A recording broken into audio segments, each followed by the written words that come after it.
queridos irmãos, vamos prosseguir em mais um momento de análise, de exame dessa obra que estamos lendo atualmente, comentando, que é Voltei, né, o relato do irmão Jacó. Vamos ver onde havíamos parado da última vez. Paramos aqui na folha 30 e ele vem descrevendo como ele está se sentindo frente à morte que se faz iminente. Então, ele dizia assim: a visão comum alterava-se. Em determinados instantes, a luz invadia-me em clarões subitâneos, flashes,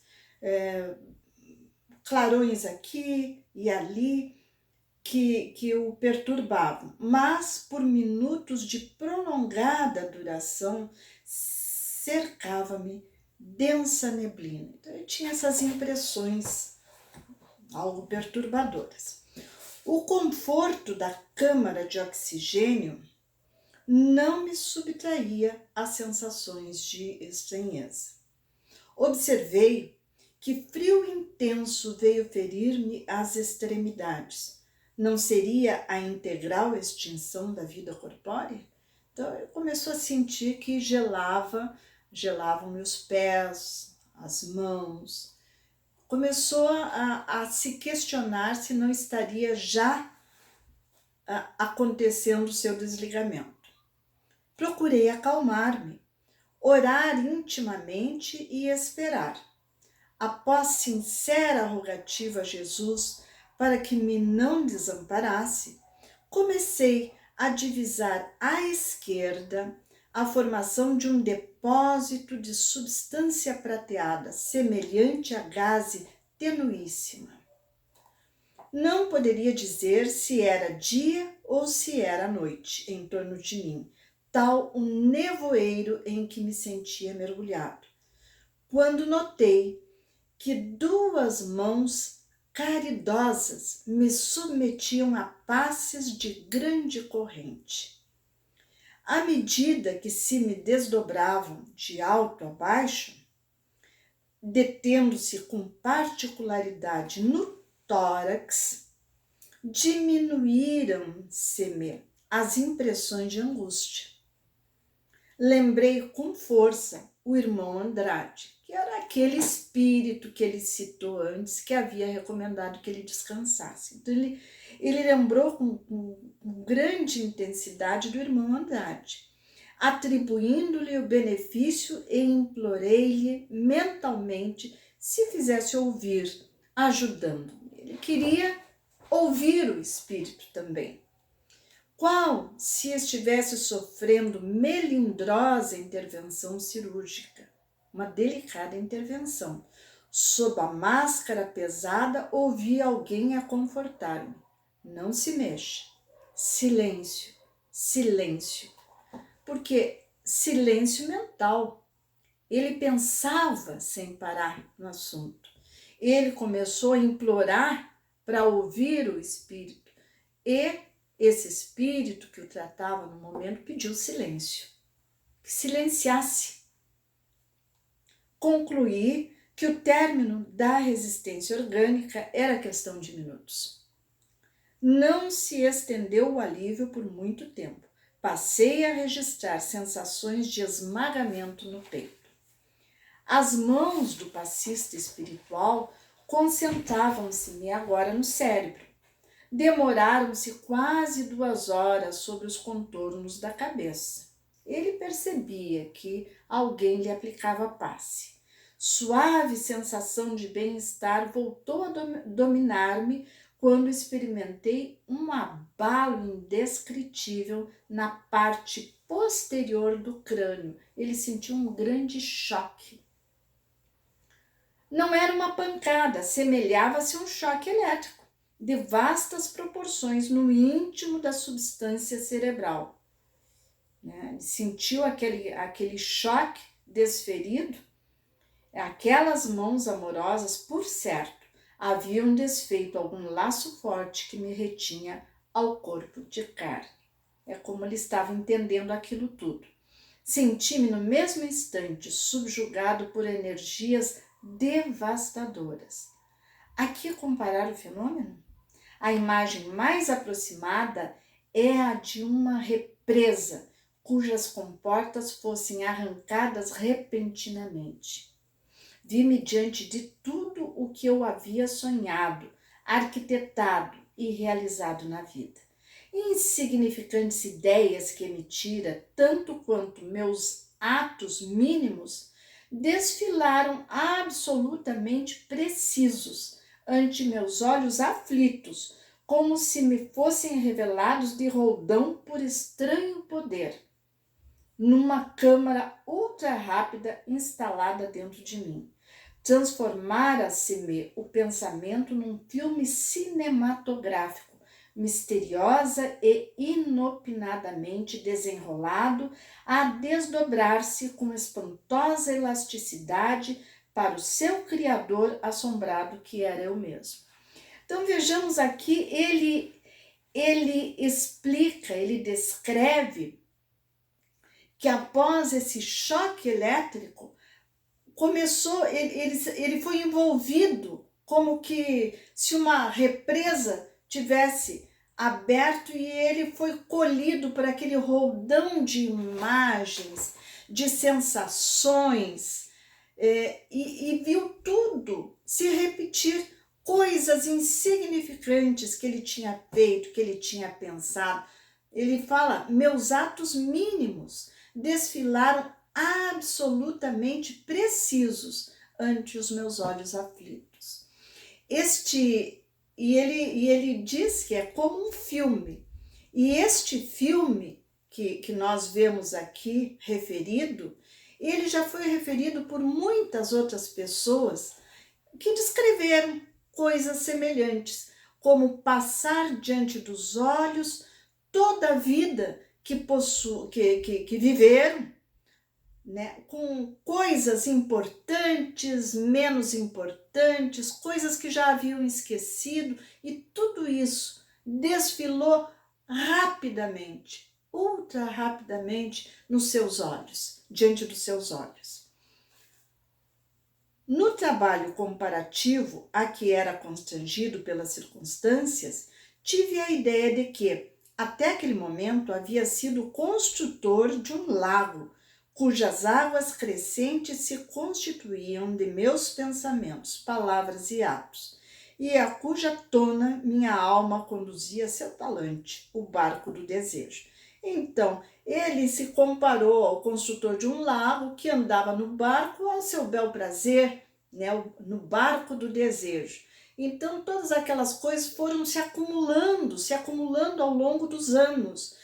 Todos os sentimentos, os pensamentos, as ações, tudo que ele disse para os outros, tudo que ele ouviu dos outros, tudo isso ficou guardado como numa represa.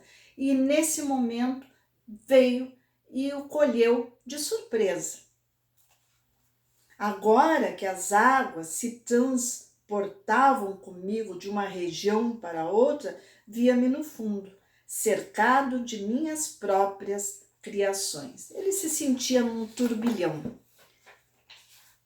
Não tenho, por enquanto, outro recurso verbal para definir a situação.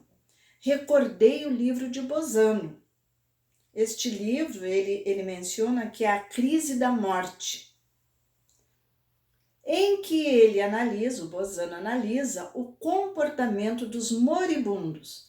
Entretanto, sou forçado a asseverar que todas as narrações que possuímos nesse sentido, tudo que já se escreveu sobre esses momentos, o sofrimento dos moribundos, o que pensam, como comentam palidamente a realidade. Então, ele diz que nada se assemelha ao que ele estava vivendo.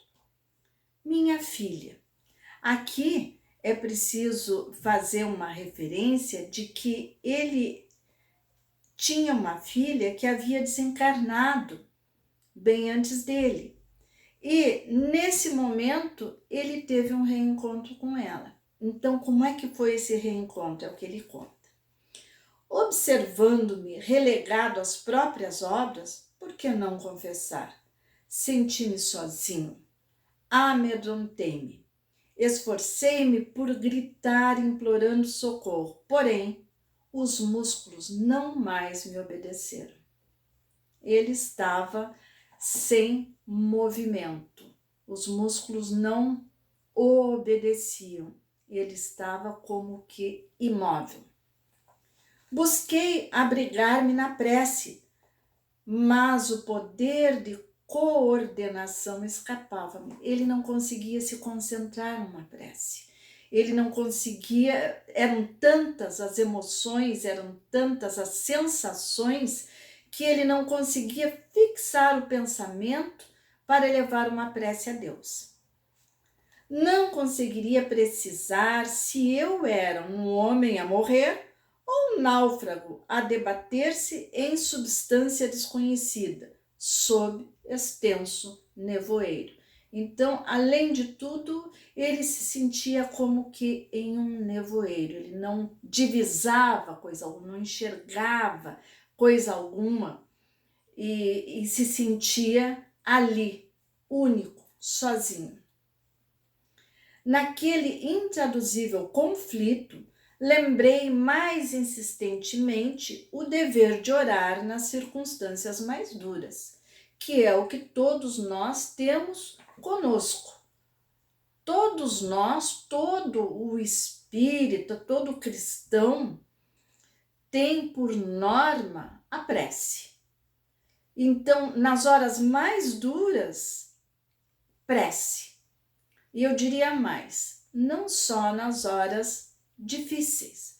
Devemos fazer preces de agradecimento, preces de louvor, preces a Deus por estarmos vivos sempre. Mas ele cita aqui que neste momento de aperto, de angústia, em que ele se sentia tremendamente só e vulnerável, lembrou-se da prece e sabia que era um dever orar nas circunstâncias em que se encontrava, nas mais duras. Rememorei a passagem evangélica em que Jesus acalma a tempestade perante os companheiros espavoridos, rogando ao céu salvação e piedade. E é aquela passagem de que Jesus está no barco e a tempestade se arma. Os apóstolos, assustados, chamam o mestre e ele acorda em meio ao vendaval, as ondas já agitadas, e conversa com os elementos naturais e tudo se acalma. Então, ele diz que os seus apóstolos eram homens de pouca fé. E nós, geralmente, no clamor da tempestade, também nos assustamos, né? Nos é difícil manter a serenidade, por isso ainda somos seres tão imperfeitos. Forças de auxílio dos nossos protetores espirituais, irmanadas à minha confiança, sustaram as perturbações. Então, braços vigorosos, não obstante invisíveis para mim, como que me reajustaram no leito. A aflição asfixiante, contudo, oprimia-me o íntimo.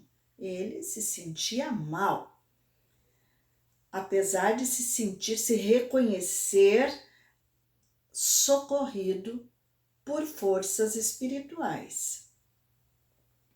Ansiava por libertar-me, chorava conturbado, jungido ao corpo, desfalecente. Se sentia preso ao corpo que já estava desfalecendo, que estava já nesse processo de indefinição, em que ele se sentia no meio de um nevoeiro, em que ele sentia os braços vigorosos que o socorriam, mas não conseguia ver, não ouvia, até este momento não ouviu somente aquele alerta para que ficasse quieto, mas ele se sentia, então, ele chorava, ele estava assustado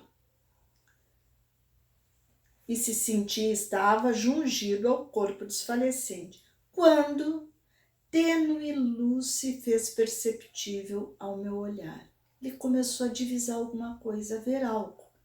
Em meio ao suor copioso, lobriguei, distinguiu minha filha Marta a estender-me os braços. Então ele conseguiu distinguir essa filha que havia desencarnado algum tempo antes dele. Estava linda como nunca. Intensa alegria transbordava-lhe do semblante calmo. Avançou carinhosa, enlaçou-me o busto e falou-me, terna aos ouvidos. Agora, paizinho, é necessário descansar. Tentei movimentar os braços de modo a retribuir-lhe o gesto de amor, mas não pude erguê-los. Pareciam guardados sob uma tonelada de chumbo. O pranto de júbilo e reconhecimento, porém, correu-me abundante dos olhos. Quem era Marta naquela hora para mim? Minha filha ou minha mãe? Ele se sentiu protegido pela filha. Ele se sentiu amparado por este rosto amigo, por este rosto que ele tanto amava e que viu partir. Então, nesse momento, ele se sentiu acolhido. Difícil responder se era filha ou se ele a sentia como uma mãe. Sabia apenas que a presença dela representava um mundo diferente em nova revelação. E entreguei-me confiado aos seus carinhos, experimentando felicidade impossível de descrever.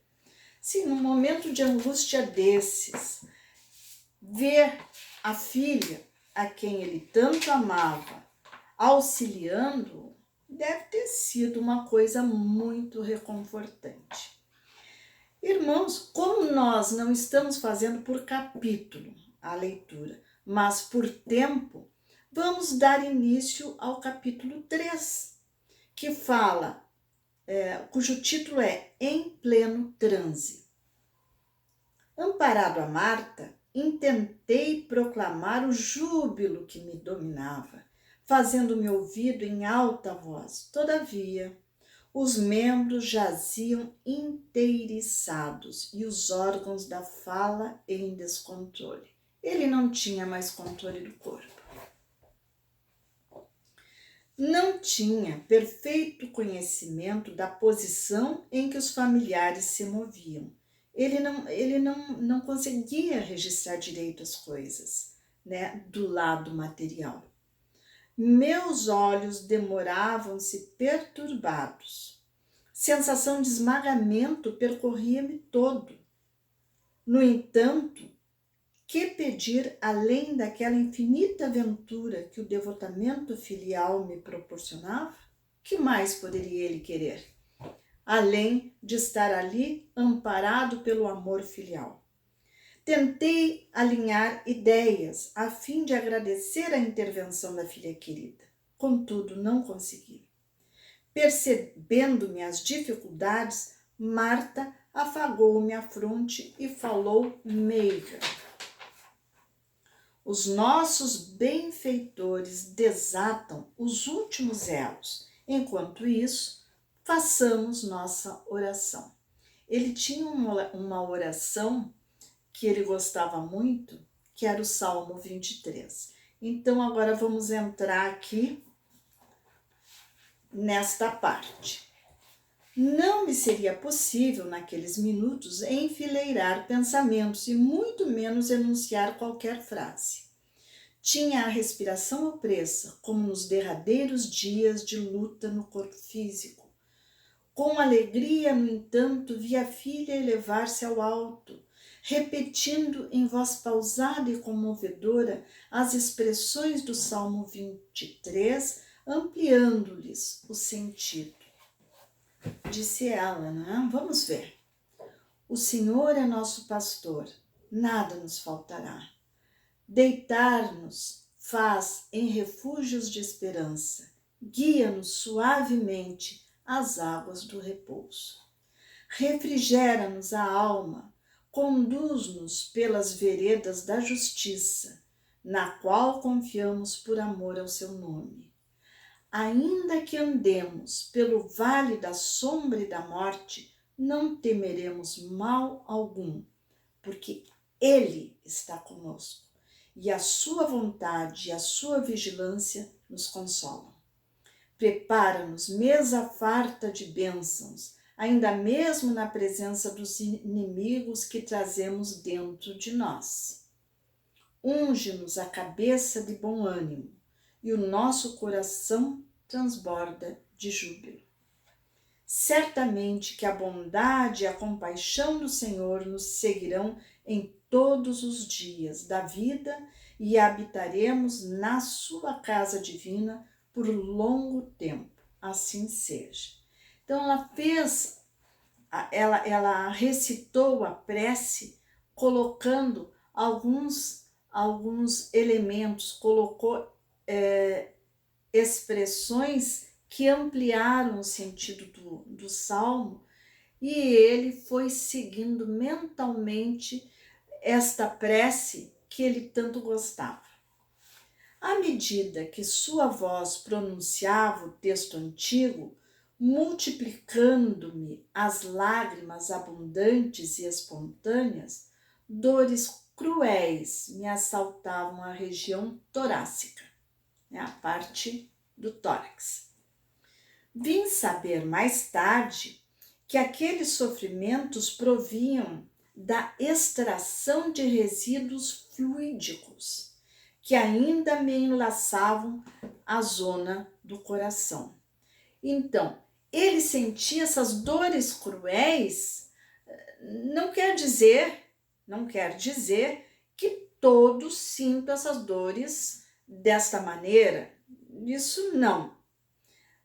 Ele veio a saber que essas dores eram da extração, estavam sendo retirados dele resíduos fluídicos e estavam esses fluidos enlaçados à zona do coração. Então esses resíduos, ao serem retirados, ele padecia muitas dores. Recebendo socorro. Fim da prece que ouvi sob indizível angústia, percebendo a manifesta intenção da filha, que assim procedia, buscando isolar-me o pensamento da intervenção a que me achava submetido, e estava como que sendo operado. Ele sentia como se fosse uma operação, e de fato era, porque estavam sendo retirados fluidos, e ela sabia que isso era doloroso. Então, a intenção dela foi de desviar o pensamento dele para que ele suportasse melhor essas dores. E ele notou que as dores se faziam menos rudes, aliviou um pouco. Ela permaneceu amorosamente inclinada para mim por mais de 1 hora em silêncio. Temia falar, provocando fenômenos desagradáveis e, ao que me pareceu, Marta me partilhava os receios, ou seja, não era o momento de falar. Ela não queria que ele falasse e ele também ficou com medo de falar e as dores voltarem. Um momento chegou, entretanto, no qual a respiração se fez equilibrada e verifiquei que o coração me batia uniforme e regular no peito. Através do olhar, supliquei à filha, sem palavras, reforçasse o socorro que a minha situação estava exigindo. Então, como ele estava nessa situação difícil, né, e sabendo que a filha amorosa estava ali com ele pediu mentalmente que ela o ajudasse a passar por esse transe, que reforçasse de alguma forma o socorro. Via movimentar cuidadosamente o braço direito e em seguida passar a destra repetidamente sobre a minha cabeça exausta. Reparei que me aplicava forças espirituais que eu ainda não podia compreender. Então, ela, percebendo o que ele desejava, fez essa doação de forças espirituais para ele. Mais alguns minutos decorridos e percebi que o poder de orar me felicitava de novo. Conseguiu a concentração suficiente para fazer uma prece. Ele conseguiu concatenar as ideias para realizar a oração. Encadeava os pensamentos sem maiores dificuldades e, na convicção de que poderia tentar a prece com êxito, improvisei sincera súplica.